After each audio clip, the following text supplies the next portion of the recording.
내가 또 바로 시작하고 할 텐데 복습을 짧게 하고 바로 시작하도록 하겠습니다.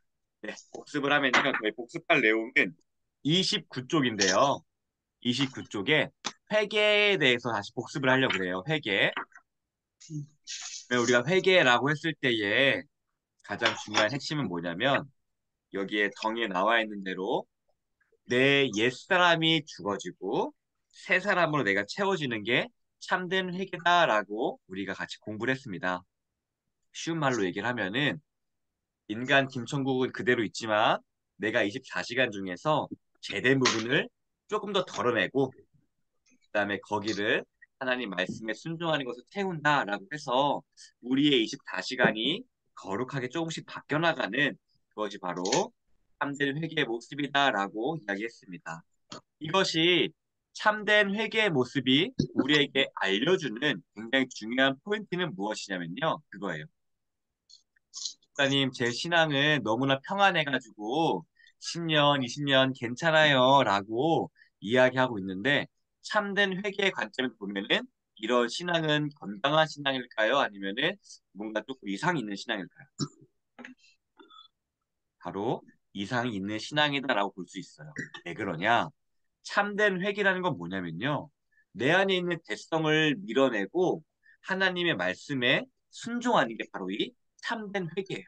근데 내가 20년 동안 회개할 게 없다라고 하면은 내가 예수님이 아닌 이상 그게 괜찮은 걸까요? 아니면 괜찮은 걸까요? 이상한 거예요. 내가 죄악에 빠졌는데도 불구하고 내 신앙이 20년간 그대로 평안하다고 느낀다는 것은 내 신앙이 정체되어 있는 것보다 퇴보하고 있다라고 이해하시면 좋을 것 같아요.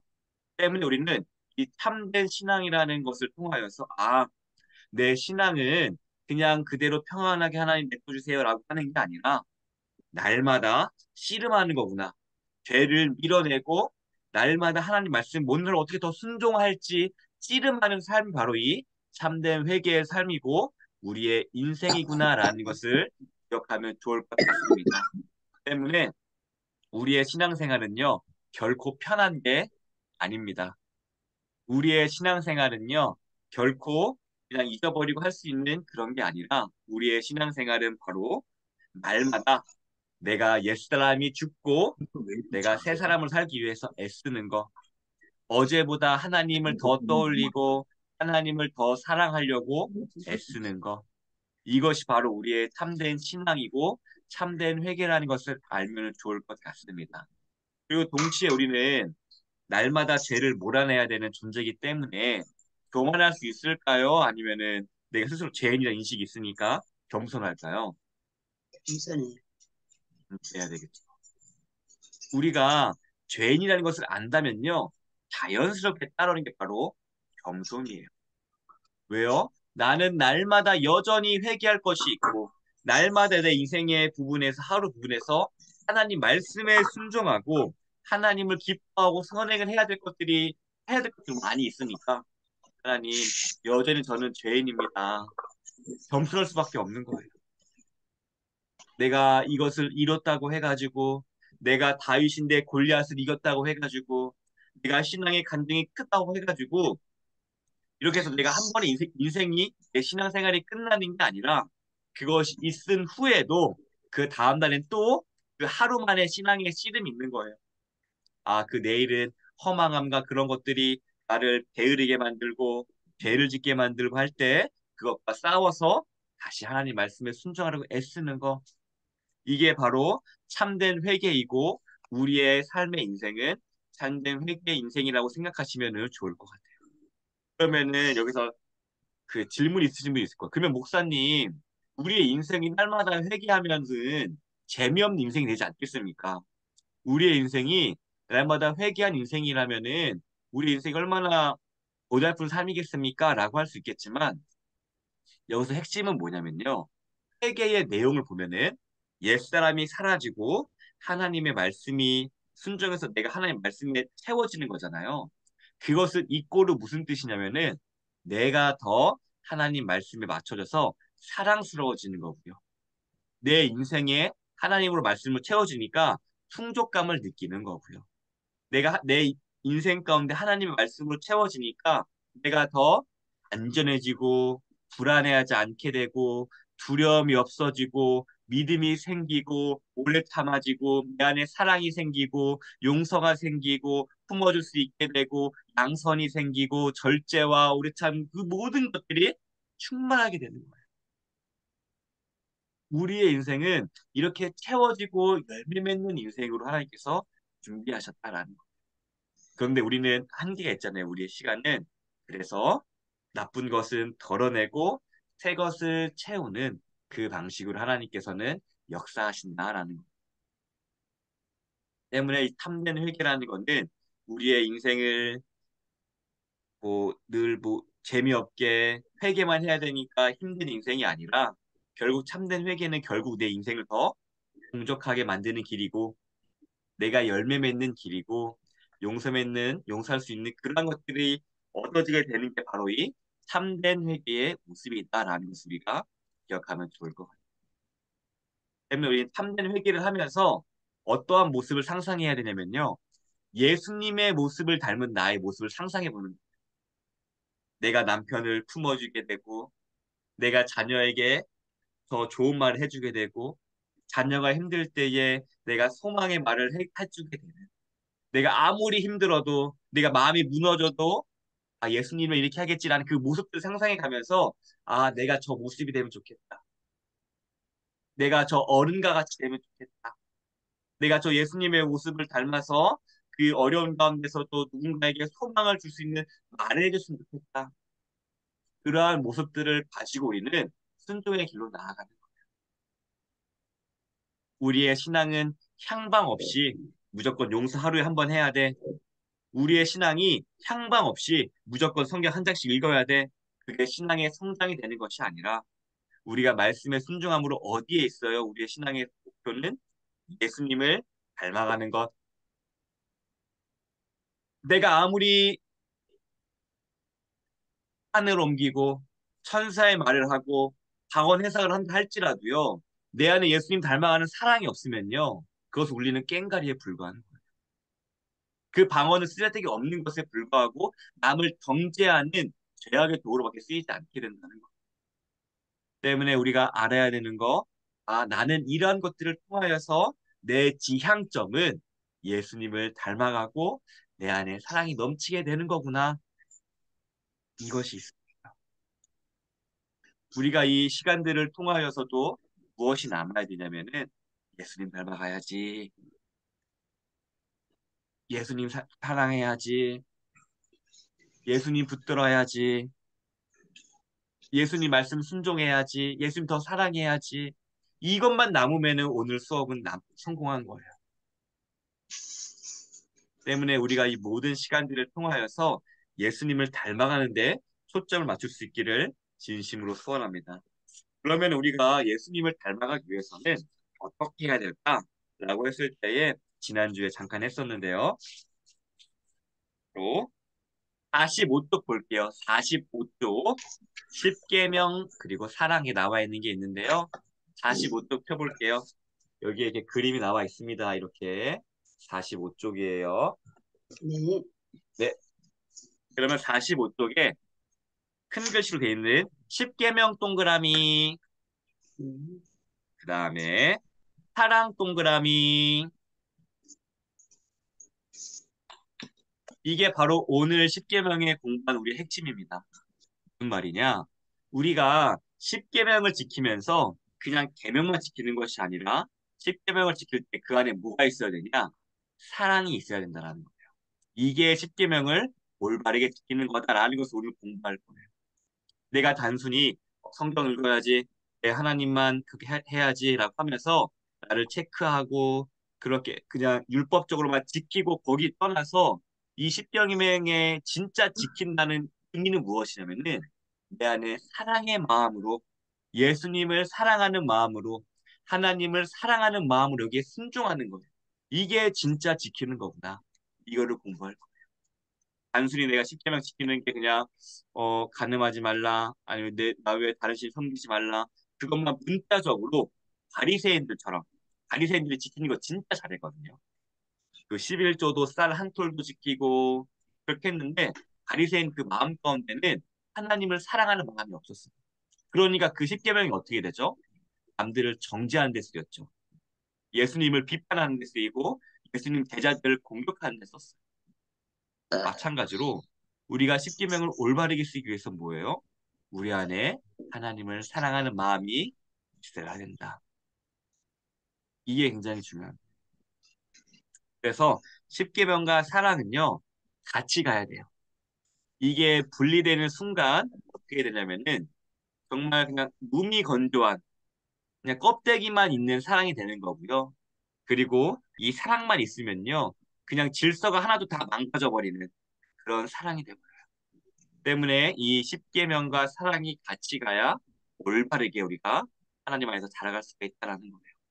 이거는 뭐만 보면 알면요, 우리가 금쪽이 많이 보잖아요, 그렇죠? 아이 자라는, 변하는 거. 그러면 정말 아이를 오냐오냐 키우면 어떻게 되죠? 아이가 버릇이 아예 없어지게 돼요.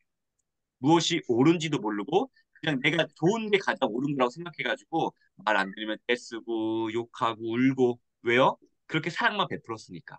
그런데 반대로 아빠가 무섭게 엄하게만 해봐요. 그 아이가 정말 그 안에 사랑을 느낄까요? 군대에 갔겠죠. 대신 하나님께서 주시는 우리의 사랑은 뭐냐면 사랑을 어디에 담아줘요? 율법에 딱 담아줘가지고 너 이렇게 잘하는 게 올바르게 잘하는 거야. 알려주는 거야.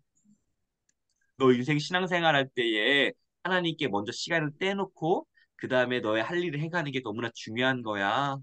그리고 너의 인생을 통하여서 하나님께 영광 올려드리는 게 정말 올바른 거야. 이런 식으로 알려주면서 사랑의 길로 인도해 주는 거예요. 무조건 내가 너의 자유를 존중해 줄게. 그게 옳은 사랑이 아니에요. 무조건 내가 너 존중해 줄게. 너 이렇게 하고 싶은 해도 돼. 너 언젠간 주님께로 돌아올 거니까 이게 옳은 사랑이 아니라요. 십계명에 함께 된 사랑은 뭐냐면 옳은 길을 제시해 주면서 사랑해 주는 거예요. 나는 하나님께서 이게 옳은 길이라고 말씀하셨어. 나는 내가 이 길로 가면 좋겠어. 너무너무 사랑해. 이 길로 같이 가자. 이게 십계명과 사랑의 합쳐진 부분. 근데 우리는 종종 이것을 착각할 때가 많아요. 그냥 존중해주면 그게 사랑이라고 착각을 해요. 그거는 사랑이 아니라 방종으로 이어질 수 있는 거예요. 무엇이 옳은지 모르게 내가 원하는 대로 가게끔 내가 고삐를 풀어주는 거예요. 중요한 건 무엇이다? 올바른 길을 제시해주면서 사랑을 같이 이야기해주는 거예요. 이게 바로 십계명의 참된 의미고 우리가 십계명을 대해야 될 우리의 참된 자세임을 믿으시길 바랍니다. 알려줘야지 알아요. 옳은 길을 알려줘야지 알아요. 그리고 그 옳은 길을 사랑으로 얘기해줘야 그 길을 따르고 싶어져요. 근데 둘 중에 하나라도 부족하게 되면 균형을 잃어버려서 부작용을 낳게 돼요. 하나님께서 우리에게 약속하신 십계명과 이 사랑 우리가 잘 받아들여서 십계명은 나를 올가매는 게 아니라 나를 선한 길로 인도하시는 하나님의 가장 좋은 방편이고 하나님은 십자가의 사랑으로 그 길로 우리를 인도하고 계신다. 이것이 어우러졌을 때 우리는 십계명을 기쁨으로 순종할 수가 있는 거예요. 나를 올가매는 게 십계명이 아니에요. 나를 귀찮게 하려는 게 십계명이 아니에요. 나를 하나님의 자녀답게 만들어주고 내 인생에 만족감이 생기게 하고 내게 참된 행복으로 이끌어주는 그게 바로 십계명과 하나님의 사랑입니다. 이 믿음이 우리 가운데 있기를 진심으로 소원합니다. 아멘. 십계명은 이런 마음으로 지켜요. 그리고 이런 마음을 우리가 자녀들에게 일러줘야 됩니다. 옳은 길과 사랑을 같이 줘야 되는 거예요. 무조건적인 사랑은 방종으로 빠진다. 무조건적인 율법은 나에게 사랑이 못 느끼게 됩니다. 때문에 이거 잘 균형을 지켜서 하나님께 잘 나아가기 진심으로 소원합니다. 보면은 46쪽 바로 넘어가 볼게요. 46쪽.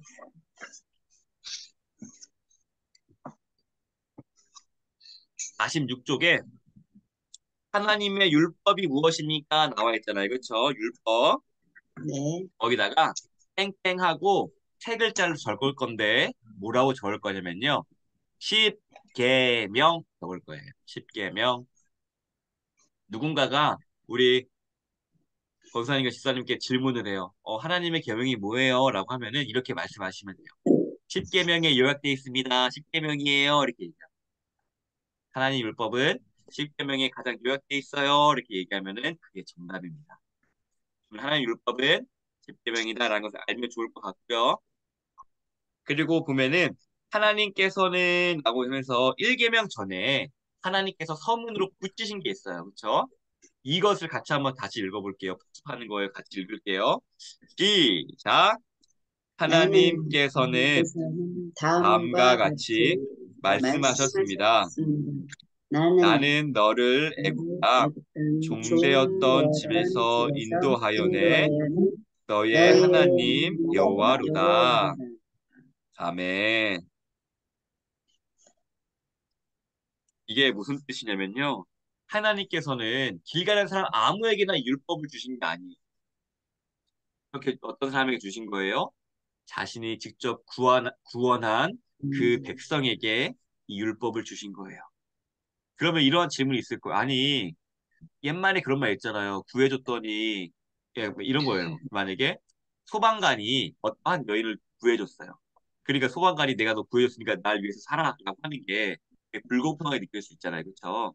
마찬가지로 어떤 사람 질문해요. 아니, 하나님이 구해줬다고 해가지고 무조건 그대로 사는 게 맞습니까? 라는 질문이 있는데 여기서는 한 가지 빠져있는 게 있는데요. 그게 뭐냐면 출애굽기 19장에는요.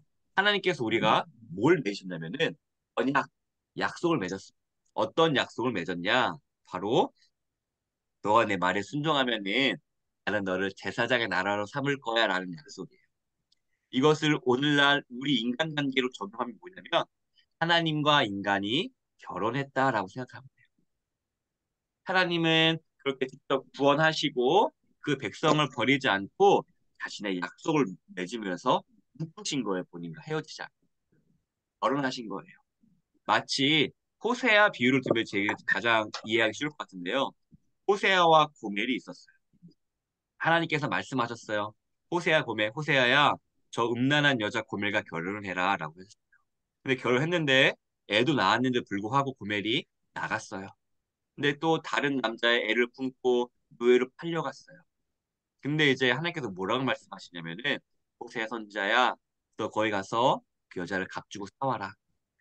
그리고 다시 너의 그 결혼의 관계를 회복시켜라라고 얘기하죠. 이걸 하면서 이게 우리에게 적용돼가지고 우리는 여전히 하나님을 모르고 배반하고 할지라도 하나님께서 우리 어떻게 하셨어요? 그 가운데서 죄 짓는지도 모르는 우리를 건지셨어요. 죄에서. 그리고 뭘 하셨냐면은 다시 결혼의 약속을 맺어주심으로써 약속을 해주시면서 너는 이제 노예가 아니라 나와 약속을 맺은 그러한 고급한 존재야. 이것을 알려주신 거예요. 너는 저 노예와 같이 저런 시민권 없는 자들 같이 그러한 낮은 존재가 아니라 너는 나와 결혼 약속을 맺은 나와 언약을 맺은 창조주인 나와 언약을 맺은 그러한 고귀한 존재야라는 것을 전제하고 이 말씀을 주신 거예요. 우리의 존재가 얼마나 대단한지 알겠죠. 하나님의 백성이 하나님과 약속을 맺었다는 게 무슨 말인지 아시죠? 약속, 언약을 맺는다는 건요, 동등한 관계에서 맺는 거예요. 근데 하나님께서는요, 일방적 조약이 아니라 약속을 맺으셨어요. 우리를 동등한 존재로 인정해 주셨다. 피조물에게. 그렇게 우리가 존귀한 존재다. 그러한 존귀한 존재에게 하나님께서 가장 소중한 무엇을 주셨다? 이 십계명을 주셨다라는 거죠. 이 존귀한 존재. 돈을 주신 게 아니었어요. 주식 주신 게 아니에요. 부동산 주신 게 아니에요. 이 십계명을 주셨다. 가장 존귀한 존재에게 자신과 언약을 맺은 그 백성들에게 이 십계명을 주셨다는 거예요. 이 십계명이 그만큼 소중한 것이다라는 것을 우리가 이해하면 좋을 것 같아요. 우리 십계명 하면은 그냥 성경책 앞에 있고 그냥 딱딱한 열 가지의 계명, 열 가지의 지켜야 될 것들 이렇게 생각할 수 있지만요.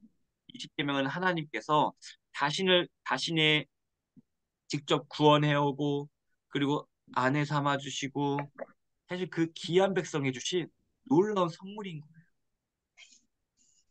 때문에 우리가 이 선물을 하나하나씩 포장지를 풀어가면서 볼 때, 아, 이 선물은 이렇게 나에게 적용하는 것이요. 내 인생에 이 십계명을 내게 적용한다는 것이 놀라운 복이었구나. 앞으로 이 복을 지금부터라도 내가 누리며 살아야 되겠구나. 이러한 마음을 가지면은 오늘 수업도 성공입니다. 첫 번째 뭐예요? 우리가 이 수업을 통해서 예수님을 닮아가는 거. 그리고 두 번째, 우리가 이것을 통해서 예수님 닮아가는 방법이 십계명인데 이 십계명을 지키면 그 안에 놀라운 복이 숨겨져 있다.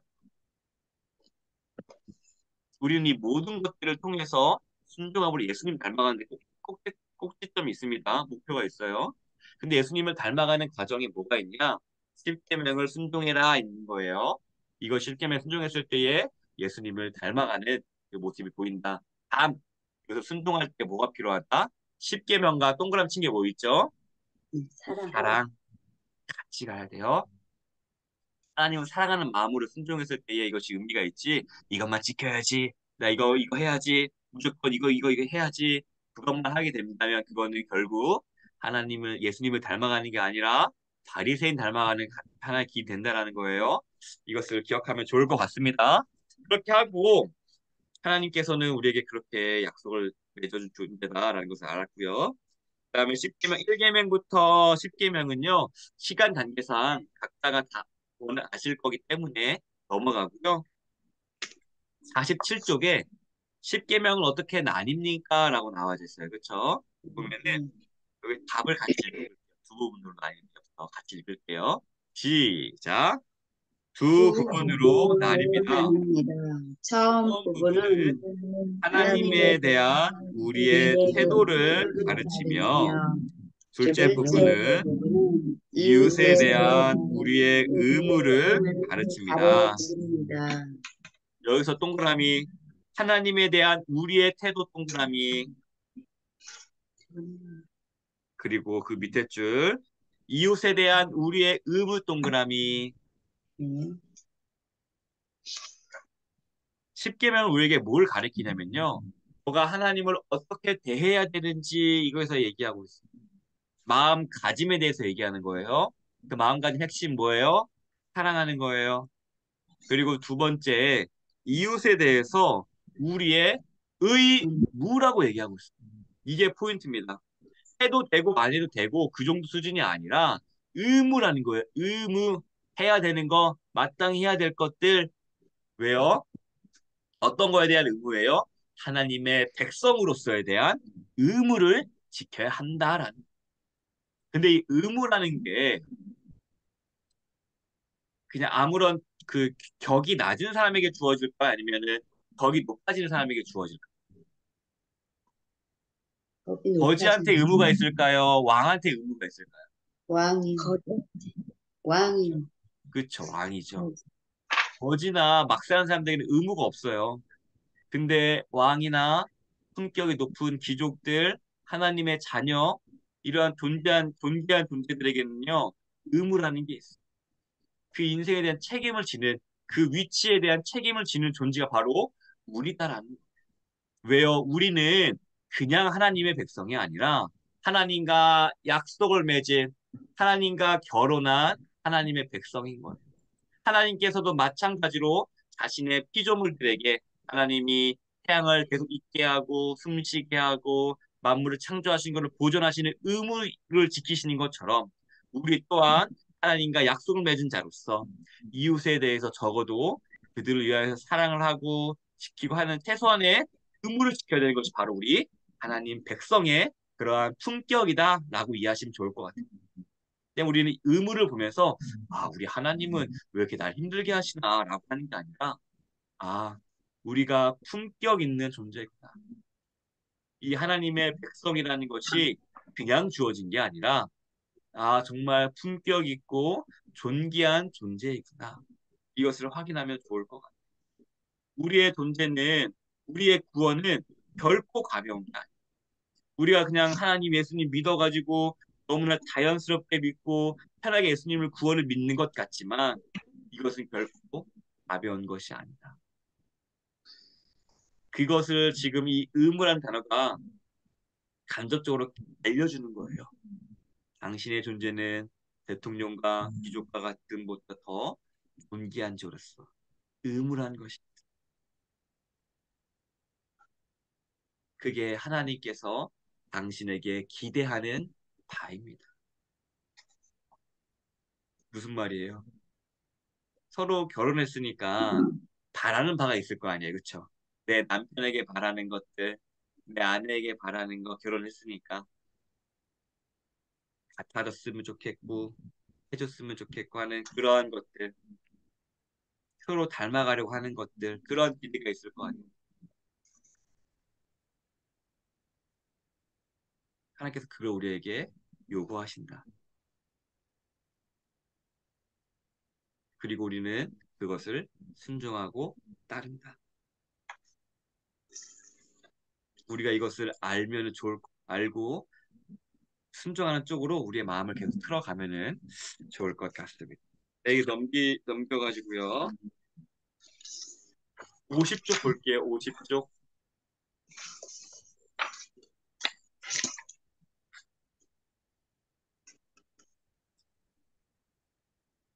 50쪽에 질문이 있죠. 네. 94문 나와 있어요. 그렇죠? 네. 1계명 동그라미 할게요. 1계명 동그라미.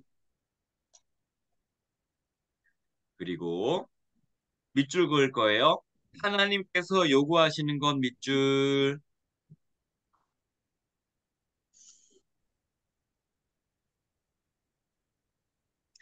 그리고 하나님께서 요구하시는 것이 무엇일까? 이것을 답을 보면서 하나씩 살펴볼 건데요. 보면 답 보면은 내 영혼의 구원과 복이 매우 귀중한 것이기 때문에 밑줄 뭐예요? 내 영혼의 구원 동그라미, 복 동그라미. 쭉 밑줄이에요. 1계명에서 이제 하나님께서 너는 나 외 다른 신 섬기지 말라라는 그 하나님의 1계명이 있습니다. 근데 여기를 지키기 위해서 자신이 먼저 전제를 하는 게 있어요. 뭐라고 전제를 하느냐? 아까 10계명에는 하나님께서 뭐라고 말씀하셨냐면은 1계명, 10계명을 말씀하시기 전에 나는 너를 애굽 땅 종되었던 집에서 인도하였네. 너희 하나님 여호와라는 것을 전제하시고 율법을 주셨어요. 마찬가지로요. 여기서 한 가지를 전제하고 이제 하나님께서 요구하시는 것에 대해 설명하는데 어떠한 것을 전제하느냐? 내 영혼의 구원과 복이 너무나 귀하다라는 것을 전제하고 그다음 이것에 대해서 이야기하고 있어요. 저는 이제 권사님들과 집사님께 한번 질문을 던지고 싶은데 구- 내가 얻은 구원이 정말 귀합니까? 라는 질문.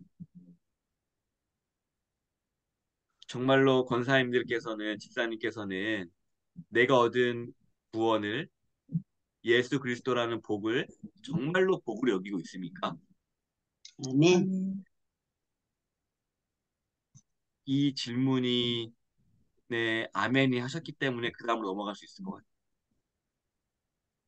근데 많은 부분이 생각보다 구원을 정말로 복으로 여기는 것보다 세상에서 얻어지는 것들을 복으로 여기는 경우가 많아요.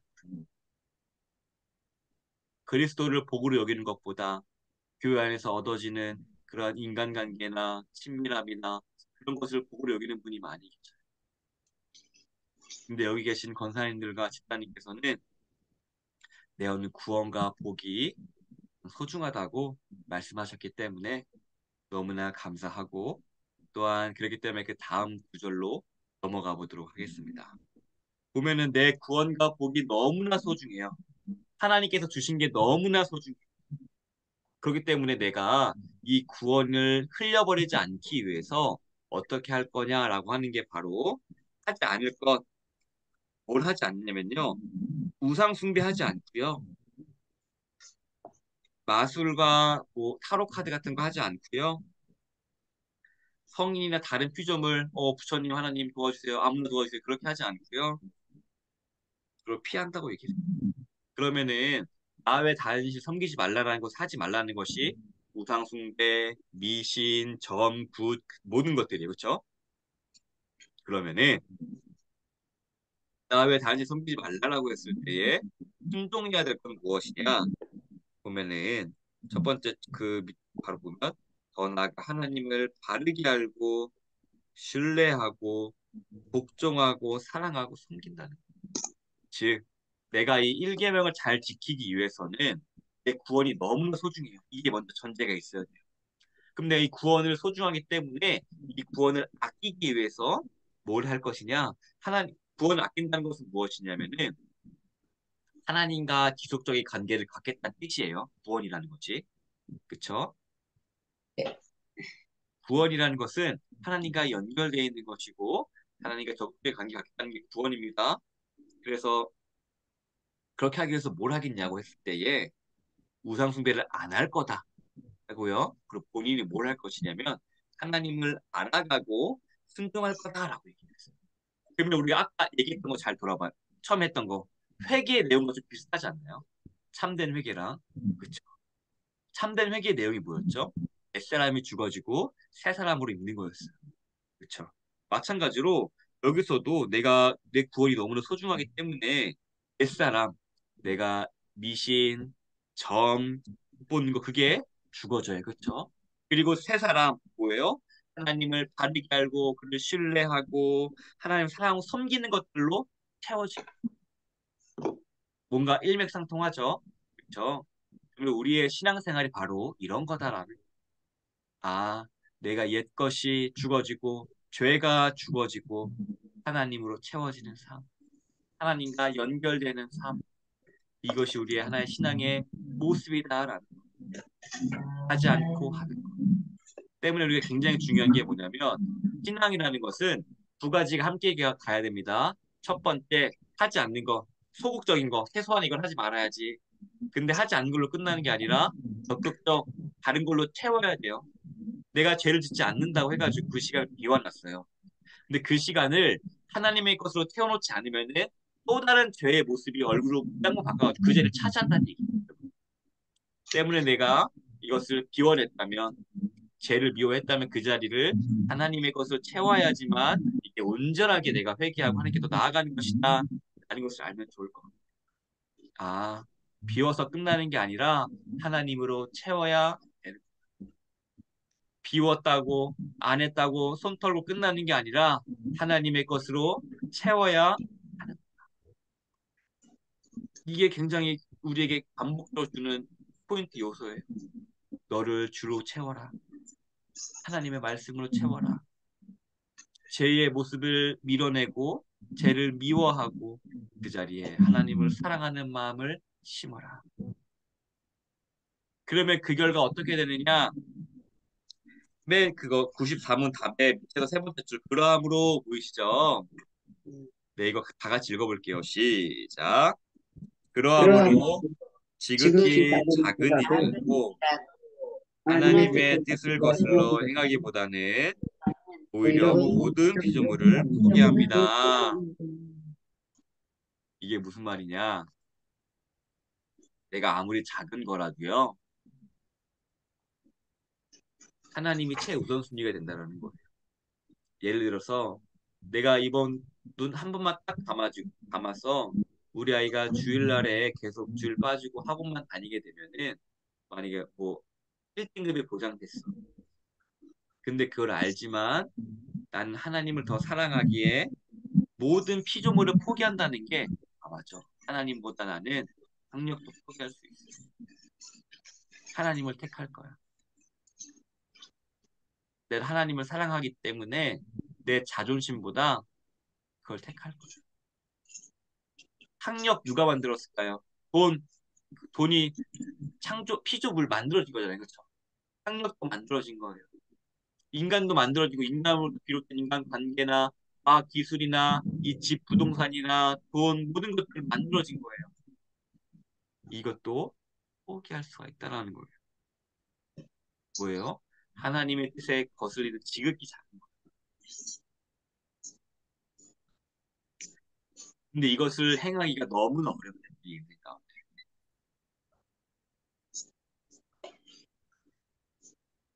너무나 어렵죠.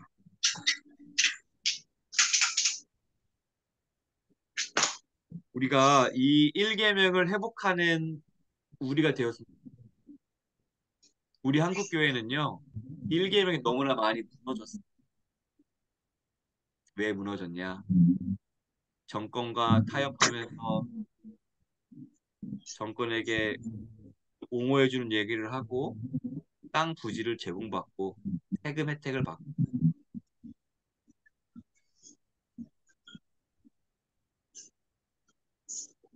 그리고 목사님들 그 미국 출입국 심사할 때 거짓말 그 비자 거짓말 해가지고 미국에 살게 살려고 하고 거짓말을 통해서 미국에 산다고 미국 유학한다라는 그 좋은 썩어질 것을 얻기 위해서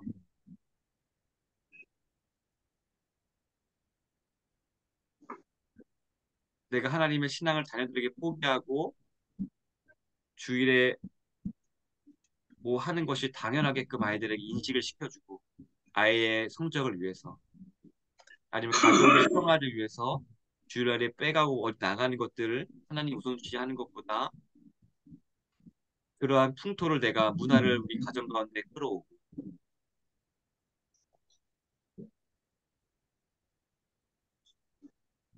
이 말이 그래서 너무나 지키기 어려운 거예요.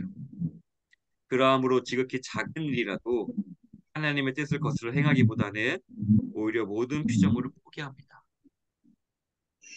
50쪽입니다. 50쪽. 50쪽에 94문면 밑에 줄. 우리는 이 부분을 놓고 하나님께 기도하고 씨름해야 돼요.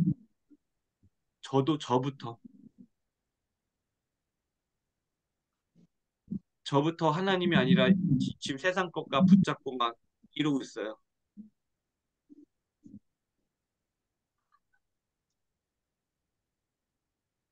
너무 쉽지 않아요. 어려워요. 당장에 미래가 그려지지 않는 것 같기도 하고 이걸 희생해야지만 신앙을 잠깐 희생하고 이제 하나님께로 돌아온다고 타협도 해보고 또 이렇게 해야지 나중에 자녀의 마음이 열려가지고 이렇게 돌아올 수 있겠지라는 아니면 우리 가족의 마음이 돌아오겠지라는 아니면 이것만 넘어가면은 뭐 한 번쯤은 괜찮지 하나님보다 다른 것들이 위주가 되는 주일날에 하나님께 예배드리는 것보다 누구를 만나거나 아니면 예배 후에 어디에 가는 것에 더 초점이 맞춰지거나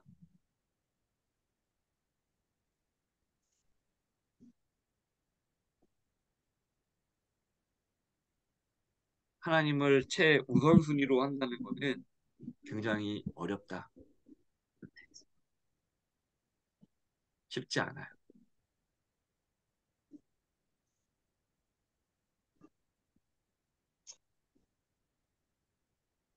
그럼에도 불구하고 하나님께서 이걸 우리에게 주신 이유는 무엇이냐면요. 너희들 못 지켜서 망해라 이렇게 주신 게 아니에요.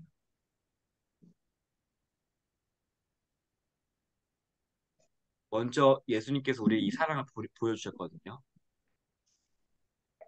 예수님은 우리를 살리기 위해서 십자가의 그 죽음으로 재지도 않으셨어요. 내가 그래도 신인데 안 재셨어요. 그리고 내가 한마디만 얘기하면 십자가에 내려올 수 있는데 안 재셨어요. 저들이 내게 모욕하는 거 있는데 안 재셨어요.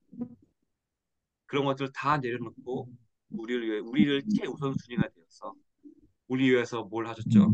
죽으신 거예요. 자신의 신적 권위와 보복할 수 있는 것과 한마디만 얘기하면 자신이 죽어가는 것을 다시 없앨 수도 있는데 눈 깜짝하면은 다시를 죽이려고 하는 피조물도 없앨 수도 있는데 그런 것들 다 포기하고요. 우리를 사랑하셨고 보여주셨어요.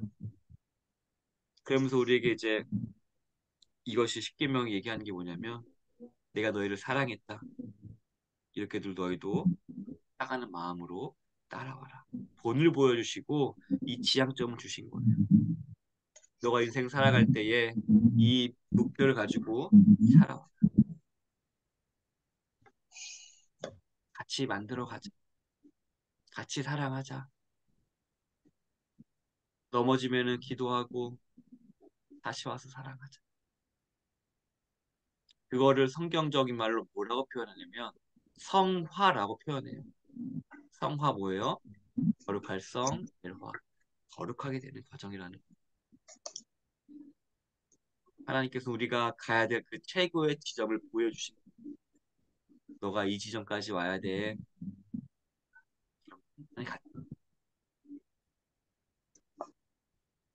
내가 예수님을 통하여서 보여줬던 그 모습대로 가자. 같이 가자. 내 사랑하는 딸아, 아들. 내가 내 손을 갖고 함께 가겠다. 두려워하지 말아라.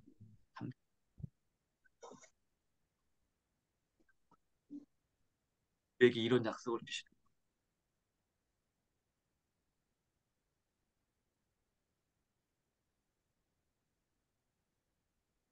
때문에 이 하나님께서 지극히 작은 일이라도 자신의 뜻을 거슬러 행하기보다 오히려 모든 시험을 포기합니다라고 했을 때에 우리가 봐야 될 것은 무조건 그냥 이것만 지금까지가 아니라 거기에 묻어나 있는 사랑을 그대로 우리가 거기에 순종하려고 했어야 된다.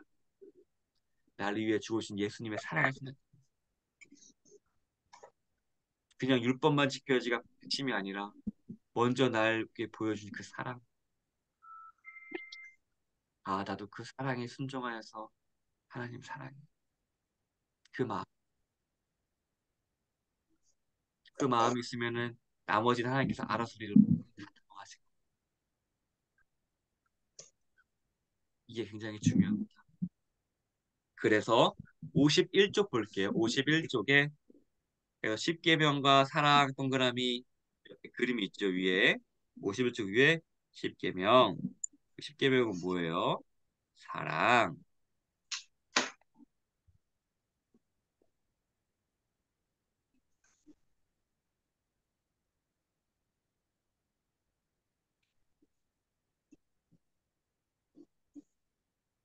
사랑이 근원이 돼야 됩니다. 사랑 없이 10계명 지키는 거. 사랑 없이 내 뭐 천사의 말을 하는 거. 사랑 없이 내가 내 자녀가 서울대 가는 거. 사랑 없이 내가 부동산 얻는 거. 울리는 꽹과리와 같아요. 하나님 보시기에 속빈 강정입니다. 사랑하기 위해서, 사랑하기 위해서.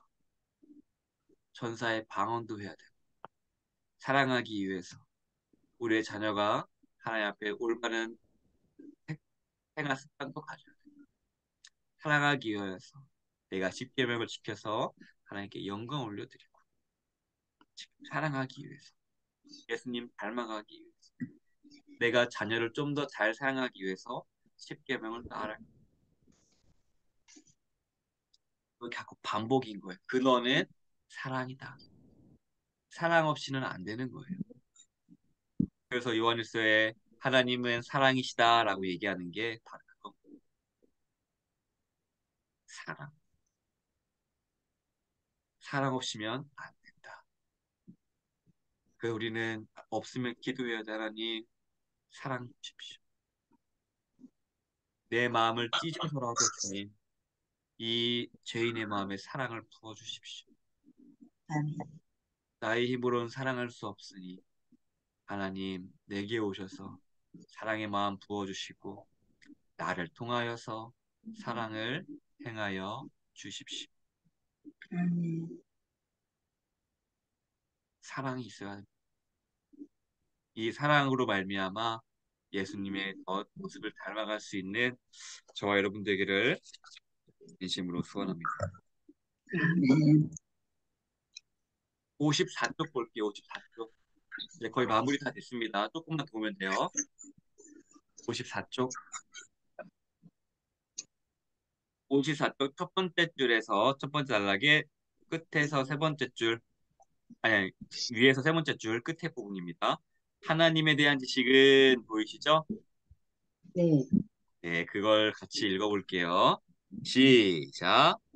하나님에 하나님에 대한 지식은 대한 지식은 그 그 목표가 지식 지식 자체가 아니라 자체가 아니라 순종에 순종이 있기 있기 때문입니다. 때문입니다. 여기에 순종 동그라미.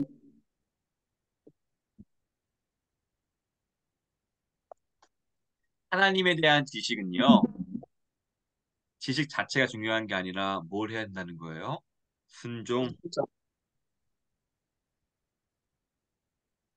순종한다는 것의 다른 말은 뭐냐면 열매 맺기 위함이다라고 생각하시면 돼요. 우리가 하나님의 말씀을 공부하는 거는요. 우리가 예배 자리에 나오는 거거든요. 우리가 사랑하고 십계명 지키려고 애쓰는 거는요. 열매 맺기 위함이에요. 열매 맺기 위함. 왜요? 우리는 그런 존재이기 때문에. 예를 들어서 사과나무가 사과를 맺는 게 이상한 건가요? 아니요. 당연한 거죠. 배나무가 배 맺는 게 이상한 건가요? 당연한 거. 아니죠. 당연한 거죠. 그러면 그리스도인이 열매 맺는 게 이상한 건가요? 열매 아니요. 맺어야죠. 열매 안 맺는 게 이상한 거잖아요. 그죠? 사과나무가 사과나무일 수 있는 이유는요. 사과라는 열매를 맺으니까 이제 사과나무가 된 거예요. 마찬가지로 그리스도인이 그리스도인 될 수 있는 건 무엇이냐면은 그 열매를 맺기 때문이에요.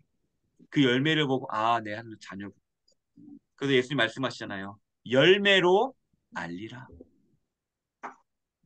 우리가 아무런 열매 없이 지내고 있다. 우리의 신앙을 점검해야 될 때입니다. 우리가 아무런 10년 동안, 20년 동안 평안했다. 괜찮았다. 우리의 신앙을 점검해 볼 때입니다. 내 안에 있는 죄성을 몰아내고 그 안에 빈 부분을 하나님 말씀을 채워나가는 삶. 이러한 씨름이 있어야 되는 거예요. 왜? 살아있으니까. 하나님 안에서 살아있으니까. 이런 씨름을 해야 되는 것을 믿으시기를 바랍니다. 그리고 55쪽, 55쪽의 세 번째 단락의 첫 번째 줄, 하나님과 신자의 관계는 보이시죠? 55쪽 세 번째 단락입니다. 네, 하나님과 신자의 관계는 제가 읽을게요. 하나님과 신자의 관계는 기본적으로 언약 관계 동그라미, 언약 관계입니다. 언약 관계가 무엇이냐? 부부 관계와 비슷하다고 생각하시면 돼요.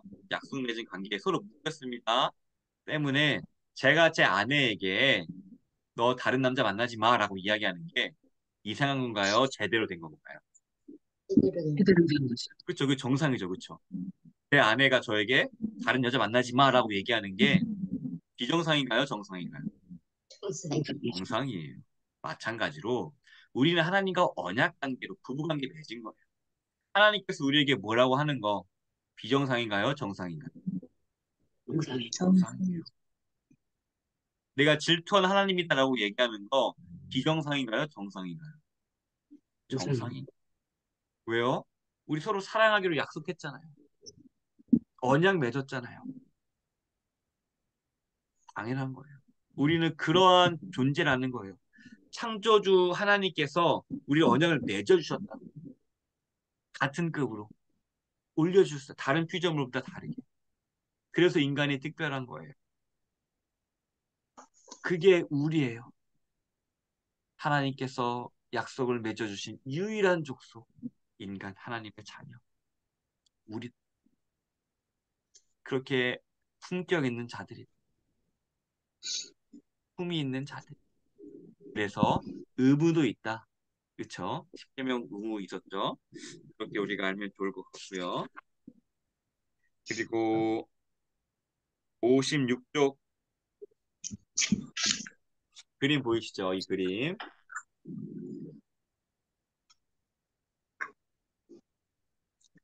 그래서 무엇을 하지 말고 무엇을 해야 되는가라는 것을 구체적인 지침들 좀 보면요. 1계명 나 외에 다른 신들을 내게 내게 있게 말지니라라고 얘기했어요. 그렇죠? 하나님만 섬기라는 거예요. 그럼 뭘 하지 말아야 되냐? 우상 숭배하지 마십시오라고 나와 있고요. 그리고 뭘 해야 되냐? 하나님을 바르게 알아라라고 얘기하고. 포인트에 뭐라고 했죠? 참된 회개의 모습처럼 피할 거는 버릴 건 버리고 하나님을 사랑하고 안에서 채워라. 비우고 채워라. 비우고 채워라. 비우고 채워라. 그러면서 우리는 점점 더 예수님을 닮아간다. 이것을 기억하시면 돼요. 우리는 예수님을 닮아갑니다. 예수님을 닮아가요. 이것을 기억하시기 바랍니다. 네, 그러면서 오늘까지 이게 오늘 이제 강의를 마치도록 하겠습니다. 네, 오늘 강의 마쳤는데요. 혹시 궁금한 거나 이해되지 않는 것들 혹시 있으신가요? 없으신가요? 네, 그러면은 제가 기도하고 마칠 텐데 혹시 내가 너무나 하나님께서 감동을 주셔서 기도하고 싶다라고 하신 분 계신가요? 아, 네, 하나님께서 되게 감동을 주셔서 네, 진짜 기도하고 싶습니다. 네, 이용님 집사님이 지금 마이크 키신 거죠? 원래 네, 키셨다가 하고 싶어서 키신 거 아닌가요? 아멘 하려고 켰어요. 아, 그런 거예요? 아멘 하려고? 네. 네. 마전나 권사님 환하게 웃으시던데 아까 전에 기도에 자원하는 마음이 생기셨나요? 네. 아, 그러면은 제가 기도하고 마치도록 하겠습니다. 기도하겠습니다. 사랑이 많으신 주님 감사합니다. 오늘 이 시간을 통하여서 하나님의 사랑이 얼마나 큰지 확인하며 그 사랑에 힘입어서 우리가 십계명을 지키는 것임을 알게 하심에 감사를 드립니다. 아멘. 하나님, 우리가 예수님을 닮아가는 그 인생 과정 가운데 있습니다. 죄를 비워내고 하나님의 말씀을 채워가고 비워내고 채워가고 그 끝에는 예수님을 닮아가서 우리가 풍족하고 행복하고 주님께서 인도하시는 젖과 꿀과 흐르는 그 모습과 내 마음의 풍족함이 넘치는 예수님을 닮아가는 모습이 우리 끝에 있음을 확인했사오니 하나님 오늘 그 목표 지향점을 가지고 나서 우리가 하나님의 말씀을 순종하는 게 기쁨의 자리가 되게 하여 주시옵고 또 우리가 하나님의 말씀을 순종하는 게 결국 내가 잘 되는 길임을 깨달아 알아서 기쁨으로 사랑으로 순종하고 십계명을 순종할 수 있는 우리가 될 수 있도록 하늘의 은혜로 더하여 주시옵소서. 주님 네. 감사합니다. 이제 마치는 시간 함께 하셨사오니 이제 우리가 모두 잠자리에 들어갈 때도 평안한 밤 될 수 있도록 하늘 은혜로 더하여 주시옵소서. 항상 늘 아멘. 살아계신 예수님의 이름으로 기도합니다. 아멘. 아멘. 네, 감사합니다. 오늘 네 너무나 감사합니다.